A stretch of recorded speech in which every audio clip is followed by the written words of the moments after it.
రాష్ట్రంలోనే ప్రముఖ పుణ్యక్షేత్రంగా విరాజిల్లుతున్న అన్నవరం శ్రీ వీర వెంకట సత్యనారాయణ స్వామి వారి దేవస్థానంలో బ్రహ్మోత్సవాల్లో భాగంగా చివరి రోజు శ్రీ స్వామి అమ్మవార్ల శ్రీ పుష్పయాగ మహోత్సవాన్ని కార్యనిర్వహణాధికారి కె రామచంద్రమోహన్, అనువంశిక చైర్మన్ ఐవి రోహిత్ ఆధ్వర్యంలో శ్రీ స్వామి అమ్మవార్ల నిత్య కళ్యాణ మండపంలో శ్రీ పుష్పయాగ మహోత్సవం నిర్వహించారు.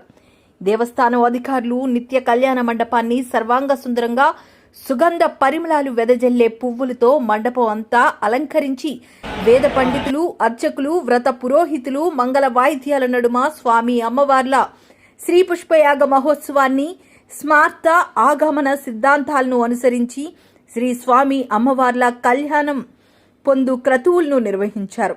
ఈ కార్యక్రమంలో పిఎం గణపతిరావు, ఏఈఓ దామర్ల కృష్ణారావు, సూపరింటెండెంట్లు వినుగంటి రామారావు, స్వామి, లక్ష్మీనారాయణ, ఇంజనీరింగ్ ఇబ్బంది తదితరులు పాల్గొన్నారు.